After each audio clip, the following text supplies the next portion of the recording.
Hey everyone, welcome back to the channel that takes you deep inside the San Francisco 49ers. I am your host, Jack Hammer. The San Francisco 49ers beginning preparations today for their big matchup Thursday night with the New York Giants.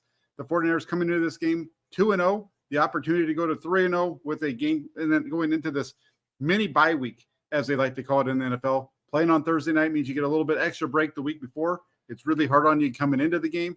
Fortunately for the 49ers, when you look at their injury report and you compare that to New York Giants, the 49ers are in a much better situation than the Giants. So let's go ahead and let's jump into it really quick. Want to shout out member of the Toolbox, Raphael 5629ers, who comes in and says, "What's up, Jack?" Members of the Toolbox and everyone. What's up, Raphael? Wish I would have been able to have a chance to see you on Sunday. I know you were at the game in Los Angeles. And also wants to make sure everybody likes and subscribes. We'll just leave that up for a little bit. But again, the 49ers today beginning preparations for their matchup with the Giants. The 49ers on Monday did not hold practice. They had their players go home, relax, get away from everything. The New York Giants, they held a walkthrough yesterday in Arizona. So the Giants flew out, played the Cardinals on Sunday. They stayed in Arizona, and they'll stay in Arizona until tomorrow when they'll fly to Santa Clara to spend the night in Santa Clara and then play the game on Thursday against the San Francisco 49ers. So 49ers coming to this game 2-0. Giants coming in 1-1. Big comeback win over the Cardinals on Sunday. You know, you look at this matchup for San Francisco, I want to look at the injury reports. The big news on the injury front for the San Francisco 49ers has been all about Brandon Aiyuk. The 49ers starting wide receiver injured his shoulder against the Los Angeles Rams on his first catch of the game. Kyle Shanahan confirming that with us yesterday, that when he made that first catch and he landed, you could see it on the TV copy. You could see it on my film breakdown as well. When he goes down pretty hard on that shoulder. A lot of body weight from the defenders on top of him as well. Aiyuk did not practice on Monday. The 49ers didn't practice at all. They put out what would have been an injury report. If they had practiced, Brandon Aiyuk would have been held out. Ambry Thomas injured his knee. He would have been limited. The positive news, and this was something that I reported yesterday during the end of the film breakdown. So if you missed it, here's what it is. Brandon Aiyuk yesterday had a CT scan of his shoulder. According to that CT scan, there was no break of the clavicle area for Brandon Aiyuk. So what that means is that his ability to play on Thursday night is going to be all about pain tolerance. And this is something that was talked about today. Kyle Shanahan was asked about Brandon Aiyuk and his ability to play. Like I said, he was upgraded today to limited. So that means he's going to be practicing. And what Kyle Shanahan told us during the interview before practice today was that Aiyuk status is going to be up to Aiyuk. Basically, all Kyle Shanahan needs to know is he just needs the trainers and Aiyuk to tell him that he can go, and he's going to go. So there you have it. The 49ers don't plan to hold Aiyuk out unless Brandon Aiyuk says that he's unable to play. So is that a smart move? The 49ers in a position where they need to get every win that they can. Can they beat the Giants without Brandon Aiyuk? Probably. You know, I think the 49ers have enough firepower offensively not to necessarily need Brandon Aiyuk. They showed that last year with their performance, winning a few games with Brock Purdy when Deebo Samuel was out. So, you know, they could be risking it a little bit here. But like I said, also, you play this week and then you get an extra few days off to get away and get ready for the upcoming game against the Arizona Cardinals. And then after that Cardinals game the week later is the Sunday night contest against the Dallas Cowboys. That's how close that first big matchup of the season is, just a couple of weeks away. But Brandon Aiyuk, like I said, he was upgraded to limited. He underwent a CT scan yesterday. That came back clear in terms of any break around that clavicle area. So it looks like it's a UC joint injury in the shoulder. And his availability will be dependent upon his ability to go. That's really all that's holding him back. And so what will the 49ers do? We'll see about that. So again, I don't think it's a bad idea to hold them out. I also don't know if it's necessarily something that the San Francisco 49ers have to do in this game. I think they could probably get by without it, but again, they do have a long break. Raphael says that Jennings should step up if Aiyuk is out. That's one man that they'll look to. They would look to Javon Jennings to step up. They'd also look to Ronnie Bell, the rookie wide receiver. He came into the game quite a bit when Aiyuk was out. You saw a lot of Ronnie Bell in the game on Sunday, replacing Aiyuk in the rotation there. So we'll see. And then also Raphael wants to see some more carries for Mitchell or Mason. And I can agree with you on this one. When you look at the carries for Christian McCaffrey, he's already over 40 carries on this season. Would like to see his touches limited to about 17, 18 a game. Got to get some carries, I think, here for Elijah Mitchell. Kyle Shanahan was asked about this yesterday, and he said, that it's on the position coaches primarily. They're the ones that manage the rotations and getting the other guys onto the field, but it also falls on his shoulders. At the end of the day, everything falls on the head coach's shoulders to make sure that you get the right players on the field, or make sure that you let your assistants know that you want to get a player off the field and give somebody else a chance. So, I think the 49ers need to let Mitchell and Mason get some run. This would be a good week to do it, especially if they can get ahead early. Let those guys really kind of shoulder the brunt of the load. I would expect this, if the 49ers can get out ahead, be a heavy run game. I don't know about their ability if they're looking to try to get 40 runs in this game, but I know with San Francisco, they always look to try to get as many as they can. That ability to get the 40 runs really depends on getting out in front, getting out by a couple of scores, which allows you to play a little bit more conservative, not having to go down the field quite so much. Andrew H. wants to know, how do you think the 49ers will cover Waller? I think the 49ers will be fine with that. The 49ers have two linebackers that cover really well. You look at it, they might even use a guy like Isaiah Oliver a little bit on Waller as well. He's quick enough to do that. But I think you get Fred Warner on Darren Waller. I think that's a matchup that you like if you can get those two matched up together down the field. Otherwise, it's probably going to be your nickel corner. At times, it's going to be covering him. I think they'll be fine. Waller's a really good cornerback, but I just don't see the Giants being able to really take advantage of him quite the same way we saw the Raiders do last year. So I think that's really where we go on that one.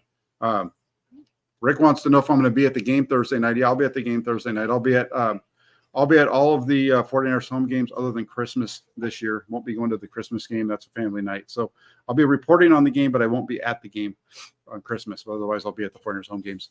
James Foster, Daboll didn't roll out Barkley. 49ers not rolling out Aiyuk. Sounds right for Thursday night. I don't think the 49ers are going to roll out Aiyuk. I think it's highly likely that Brandon Aiyuk is going to play. So, the other thing really quick before we jump over to the Giants injury report is the 49ers made a roster move today. They added veteran cornerback Anthony Brown.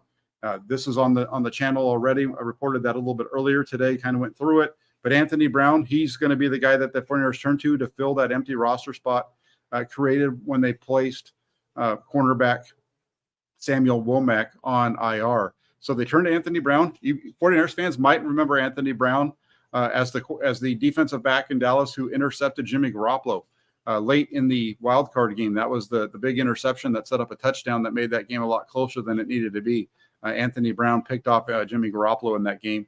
Brown was with Dallas for 7 seasons, selected in the 6th round of the 2016 draft. He recorded 9 interceptions in 94 games with Dallas, including 69 starts. So a pretty nice number of starts for Brown there in Dallas. Like I said, 9 interceptions over that course. In addition, Brown recorded 59 passes defensed and forced 5 fumbles. You look at the last 4 seasons together, 22, 21, 20, and 19, and Brown allowed a passer rating of more than 90 just one time in terms of when he was targeted in coverage. So he's been a solid player. The question with Anthony Brown, though, is that he tore his Achilles last year in week 13. And that just happened to be his last season under contract with the Cowboys. That injury really costing Anthony Brown a big payday. Instead, he bounced around a little bit, ended up on the Pittsburgh Steelers practice squad where he was released back on September the 12th. You look at Brown, this is a guy who really provides the type of versatility San Francisco looks for, especially when it comes to its depth positions. Brown played 4,841 snaps during his time with the Cowboys. Of those snaps, 3,154 came outside on the boundary, and the other 1,274 coming inside in the slot. So he can play both inside and outside. We know that San Francisco met with Brown on Saturday. Aaron Wilson out of Houston reported that for us. The 49ers must feel that Brown is healed up from this injury because they chose him over Bradley Roby, who they had come in for a workout yesterday. So again, they had that open roster spot available to them. They went ahead and filled it. It makes sense that they're going with a veteran here. Womack expected to only be on a short-term IR. So that means you bring in a veteran that can fill multiple spots, just like Samuel Womack had that inside-outside versatility. Now you get an inside-outside versatility as well. So good stuff there for the 49ers. I think that's a solid move. You're not going to go out and get a big guy at this moment to fill in for a guy that you're only expecting to have for a short period of time. There's been a lot of talk around the 49ers, I think, with really quick before I still haven't gotten to the Giants practice report, still talking about the 49ers here, but there's been a lot of talk around the 49ers this week because of the way that they covered against the Rams. A lot of questions about the secondary for the San Francisco 49ers. And I think when you look at that team, at the 49ers, and you look at their where they are at this point, Ambry Thomas got a lot of negativity thrown his way after the game against the Los Angeles Rams. And I think what we need to do is I think we need to slow down just a little bit and look at, the matchups that took place and who was getting beat. You go back, look at this game. Puka Nacua, the number one wide receiver right now for the Los Angeles Rams. Nacua was matched up with Charvarius with the 49ers wide receivers. Let me get to it. 19 times. He had 15 catches on 19 targets. One of the balls that came his direction was a throwaway that was originally listed as a target. So 15 catches, 19 targets, 147 yards for Nacua. He also had 7 first downs. His average yards per reception was 9.8.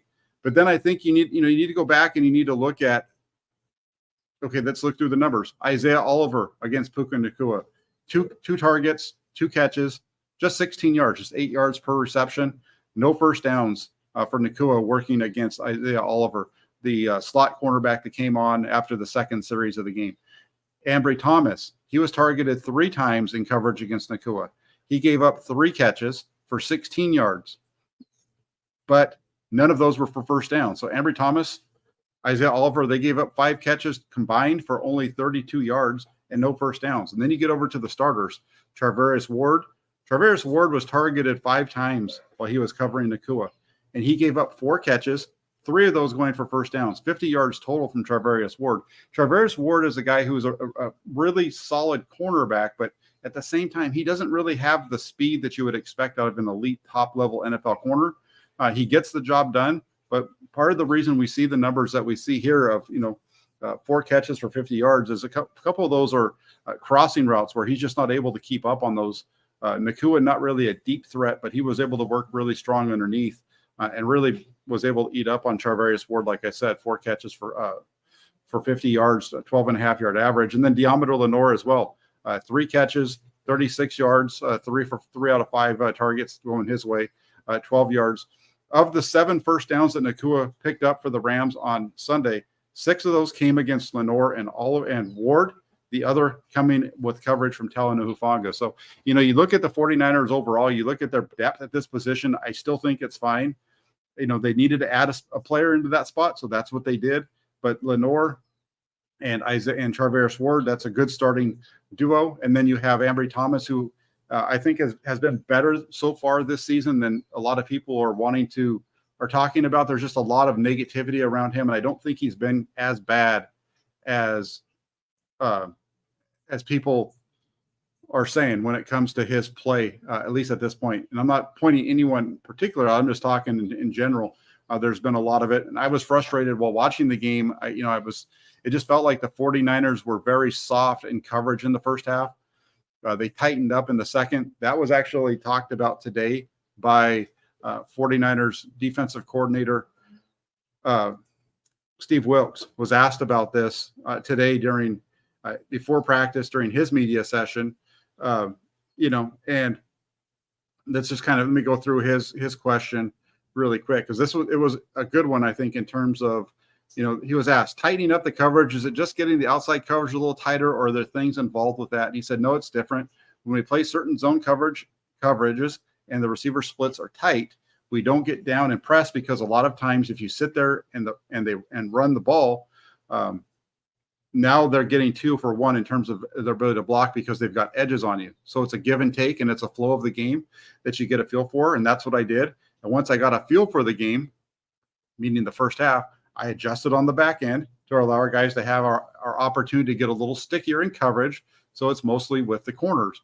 And that's really the way that I felt that this game played out. Again, that's a really good answer from Steve Wilks explaining his thought process while going through a game. You know, the first half, you're kind of feeling things out, figuring where you're going. You go in at half, you have about 8 to 10 minutes to make some adjustments. They tighten things up, and now you know what they're going to do. And the 49ers went out and they held the Rams to just 6 points. You know, the other thing too, Matthew Stafford, 14 of 18 in the first half. But if you look at his numbers in the second half, he was just 20 of 37. He threw the ball a ton in that game. But 20 of 37 in the second half after going 14 of 18. It's really clear that the 49ers tightened up on the defensive side. That tightening up in the secondary also helped allow the defensive line to start getting pressure around Matthew Stafford, leading to 2 interceptions. It also led to a bunch of 3rd and long situations, and those 3rd and longs, meaning 3rd and 5 or more, the 49ers were able to step up in a strong way there as well. So really good second half. The 49ers have dominated the Rams in the second half of these games the last few years. So the note here, according to Steve Wilks, is if they struggle a little bit in the first half, just go ahead and grind your teeth and then see if they can turn it around in the second, if they can make the necessary adjustments. They did that on Sunday, and that worked. Ruben Quinones, a member of the Toolbox. Ruben, thank you for being a member. He says, Jack, in your opinion, is Daniel Jones considered a mobile enough quarterback that could give the Niners D-line some difficulty extending plays? Keep up the great work. And the answer to this is absolutely. Daniel Jones he's more than mobile enough. Daniel Jones is, I would put him as one of those very mobile quarterbacks. The Giants like to use Daniel Jones as an extension of the run game. They'll run the zone read stuff that we see from the Eagles with Jalen Hurts, the stuff that we saw from Kyle Shanahan when he had a quarterback that could run that kind of stuff, and Trey Lance back in 2021, and then a little beginning of last year too. So Daniel Jones is a very mobile quarterback. He can definitely cause some difficulty with extending plays. The 49ers this week, the short week, they need to really be honed in on that ability to stop the zone read, because that's a tough one. You got to have your reads down and make sure that you have your responsibilities as well. Who's going where against those zone reads so that you can get those stopped. So we'll see how that works out. Also, Jones is very good at extending plays. When he draws back, if it's not there, he's going to take off. That's something that Nick Bosa talked about today at his locker, is that Daniel Jones, he feels, is a guy who's going to get out and go a little bit quicker. You know, Matthew Stafford, he wants to throw the ball, so he's going to sit in the pocket a little bit longer and get the ball out. Daniel Jones, a little bit more fidgety back there. He's going to start moving a little bit quicker. He thinks that might play into the 49ers defensive line's favor and also into that defense's favor in terms of the ball not coming out quite as quick as it did last week. So that's a great question, Ruben. Thank you so much again for being a member of the Toolbox. I appreciate it. Let's see what else we got. Yeah, you know, this is a good one here from Greg Escon Razor. This is a good one. He says, I'm wondering if Ward's foot is still bothering him. I think it is. That's something that I noticed during the game on Sunday. There was a couple of times where it seemed like he wasn't walking normal, like he was kind of a little gingerly walking back to the huddle or walking out to his spot in the line, to line up. He was able to move around. He was quick, but I don't think he's 100%. Remember, he had that foot injury leading into week 1. I mentioned it on the channel here that I was a little concerned about that, and I think he's I do think that's a little bit of an issue there. So,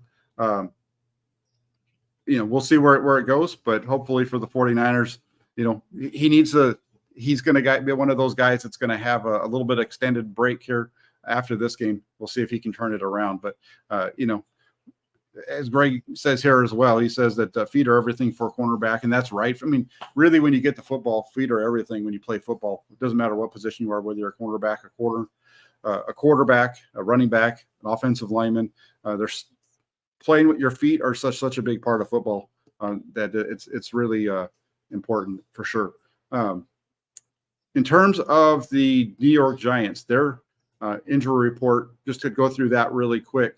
The New York Giants, they have a really long list. Saquon Barkley, the running back with an ankle. Ben Breederson, offensive lineman with a concussion. Both of them were listed as did not practice yesterday. Don't have their updated report for today, but I don't think either one of them would have been practicing today either, especially Barkley. Yesterday there was a report from Ian Rappaport that came out that Saquon Barkley's injury would keep him out of the game Thursday night. Well, according to Giants head coach Brian Daboll, he told the Giants reporters out in Arizona today that he has yet to rule out Saquon Barkley for Thursday night. Daboll saying that Barkley has made a considerable progress since being injured late Sunday in the Giants win over Arizona, and that the running back is a quick healer. So we'll see. I think that this is gamesmanship really from him, just trying to not rule him out, and that I don't see him playing. I don't see a guy being able to injure his ankle on a Sunday, come back and play on Thursday, and then even if he does play on Thursday, be at 100%. So in some ways, if Saquon Barkley is active on a bum right ankle or bum ankle, whichever one it is that's bothering him, that plays into the 49ers, because this is an extremely quick, fast defense for the San Francisco 49ers. Saquon Barkley, hobbled at all, is just going to be chum in the water for them to go after. Now, if Barkley doesn't play, just so you know, if he doesn't play, the number one back off the bench for New York, everybody's favorite, one of everybody's, you might remember him from the 49ers, the team in 2019. Matt Breida is the number 2 back in New York behind Saquon Barkley. So he would be the first man off the bench. So if no Saquon Barkley, would that mean Matt Breida on Thursday night? The Giants also have Gary Brightwell and Eric Gray on their roster in terms of guys that can run the ball for him at the running back position. So Breida, the cheetah, as Greg is pointing out, for sure. So, I think that's a big piece of this here. When you look at this game for the 49ers, is their ability to shut down the run. They're going to have the shutdown. You're going to have the shutdown Jones. That he's a guy that can beat him. He has that ability to get out and run, and it's definitely a problem for sure for the 49ers defense. We've seen in the past that they've struggled with running quarterbacks. They need to pick that up this week if they're going to get through and be able to make this work and shut them down. Daniel Jones, quite a runner there for him. Just looking for one other thing really quick to bring to you. Looking at some of the other players on the Giants that are dealing with injuries. Again, like I mentioned, Saquon Barkley did not practice. Also, Ben Breederson did not practice. Micah McFadden, he was limited with the neck. Azeez Ojulari, one of their big pass rushers, he was limited with a hamstring. Andrew Thomas dealing with a hamstring, he was limited as well. And Wan'Dale Robinson dealing with a knee injury. So a lot of injuries going on right now for the Giants. The 49ers extremely healthy, so that's the positive in San Francisco. The Giants coming in banged up. And this is a big game, again, for San Francisco. Again, there's a lot of people that are, I think, rolling this as a game that's going to be, a 49ers victory. You have a tough, you have this game here coming up, and then following the game, you have a nice little break, and then you get the Cardinals. Both games that the 49ers should be able to handle. But again, Saquon Barkley, offensive lineman Ben Breederson not practicing for the Giants. Inside linebacker Micah McFadden, outside linebacker Azeez Ojulari, wide receiver Wan'Dale Robinson, and tackle Andrew Thomas, all being listed as limited with various injuries as well. So the 49ers coming into this one much healthier than the Giants. I think that plays to their advantage, especially given the fact that this is a short week. Let's see what else. We had the ice cream. Like you said, Andrew, what would a jackhammer show be without some really good ambient noise? We got the birds, we got the dog, we got the train. None of those are happening right now, but instead we got the ice cream truck going by. So we got to make sure that something happens in every show just to make sure everybody realizes who they're watching, because without those crazy noises, you might think you're watching somebody else.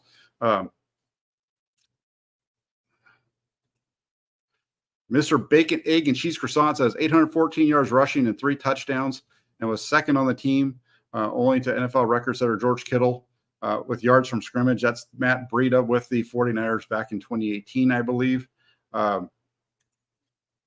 Breida the Cheetah is a blur, one of my favorite X-Frontier running backs, Mostert the other. Remember, the reason that they made the change to Mostert was Breida started having trouble holding on to the football.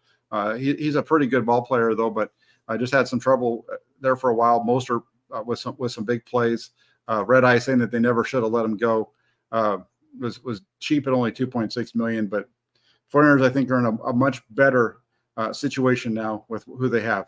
And again, Brandon Aiyuk, he looks right now, he is trending on pace to be ready to go in this game coming up on Sunday. As I mentioned, he had a CT scan yesterday, revealing that there was no breaks to the clavicle area. His ability to play on Thursday night is going to be based completely on his pain tolerance level. Now, that was what I reported earlier in the day, and then Kyle Shanahan said the same thing this afternoon, that as far as his concern when it comes to Brandon Aiyuk playing on Thursday night, it's going to be about Brandon Aiyuk saying that he's good to go and the trainer saying that he's good to go.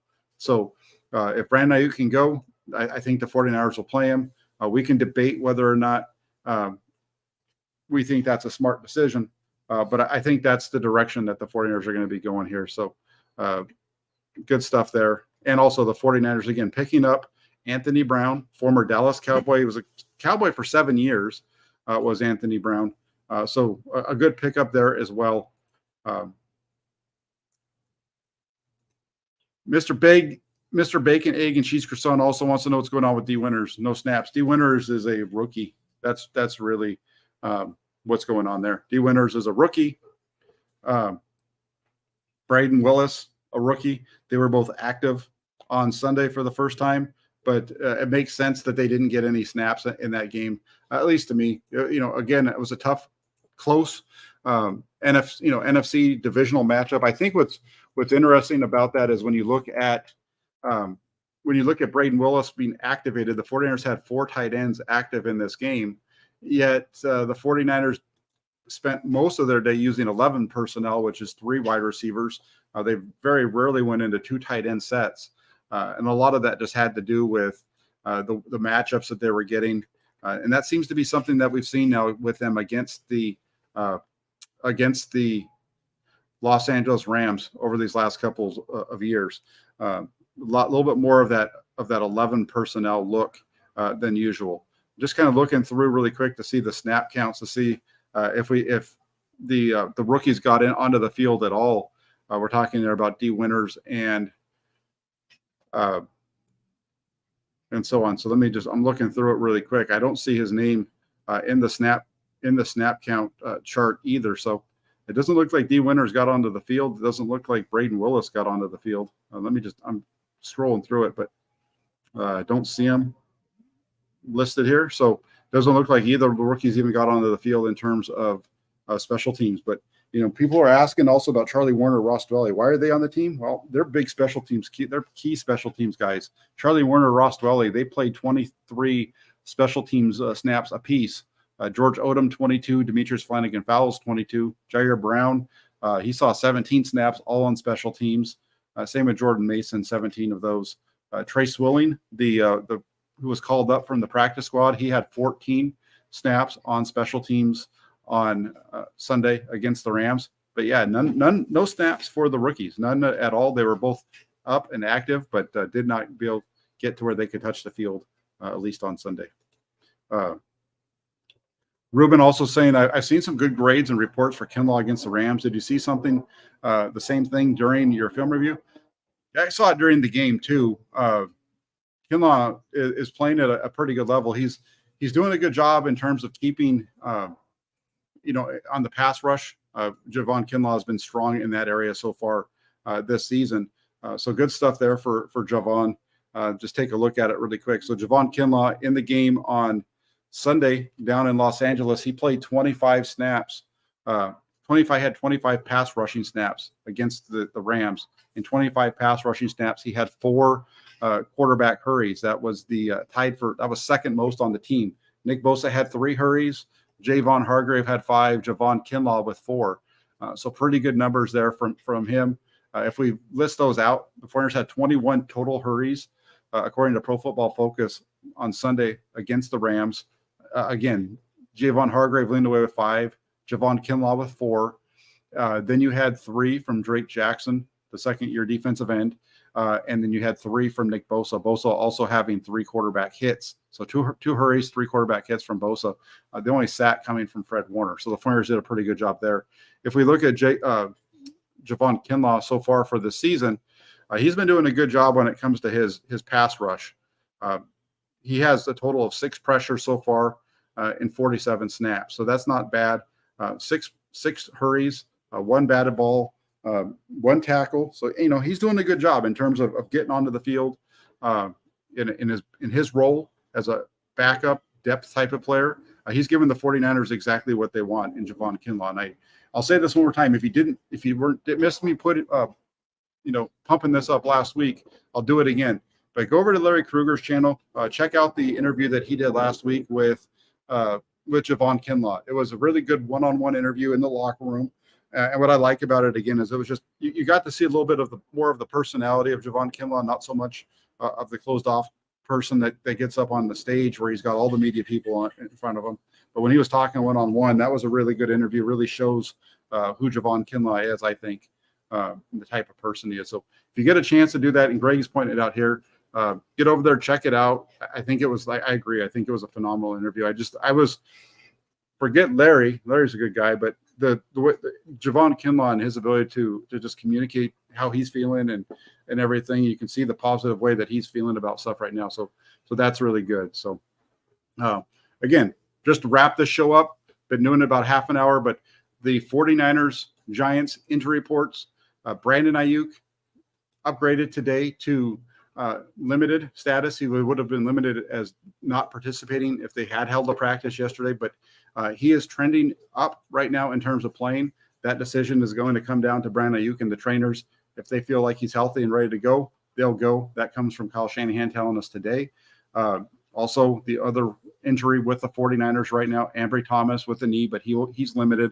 I don't see any major shuffling going on with the 49ers going into this game. I think they're going to be very similar to what they were last week in terms of who's on the field and what they're doing. So I think that's good. Over with the Giants, Saquon Barkley and Ben Breederson, the offensive lineman, they are both did not practice. Barkley right now is listed as unlikely to go, according to Ian Rappaport. He said that the running back's going to be out. Brian Dable being a little coy with it, saying that Barkley's a quick healer and he hasn't rolled them out yet, and that'll be a game time decision. So we'll know probably on Thursday night, right around the game starts at 5:15. So right around 3:45, we'll find out if Saquon Barkley is going to be active. I doubt it. Micah McFadden, neck, limited. Azeez Ojulari, big pass rusher for the Giants, limited with a hamstring. Receiver Wan'Dale Robinson, knee, he's limited. And offensive lineman Andrew Thomas, hamstring, limited. So there's your update for the 49ers, your update for the New York Giants as the 49ers begin preparations for this big Week 3 Thursday night matchup with the Giants. Tomorrow, going to be a walkthrough. The media isn't allowed to attend practice tomorrow, but we will still give you an update as far as what that injury report looks like. What the 49ers provide is that final injury report leading into the game on Thursday. We'll also break it down to answer your questions as we get ready for 49ers Giants Thursday night. Big chance to go to 3-0 to kick off this season for the 49ers. I want to say thank you to everybody for taking the time to join. Like I always like to say, take it for what it's worth.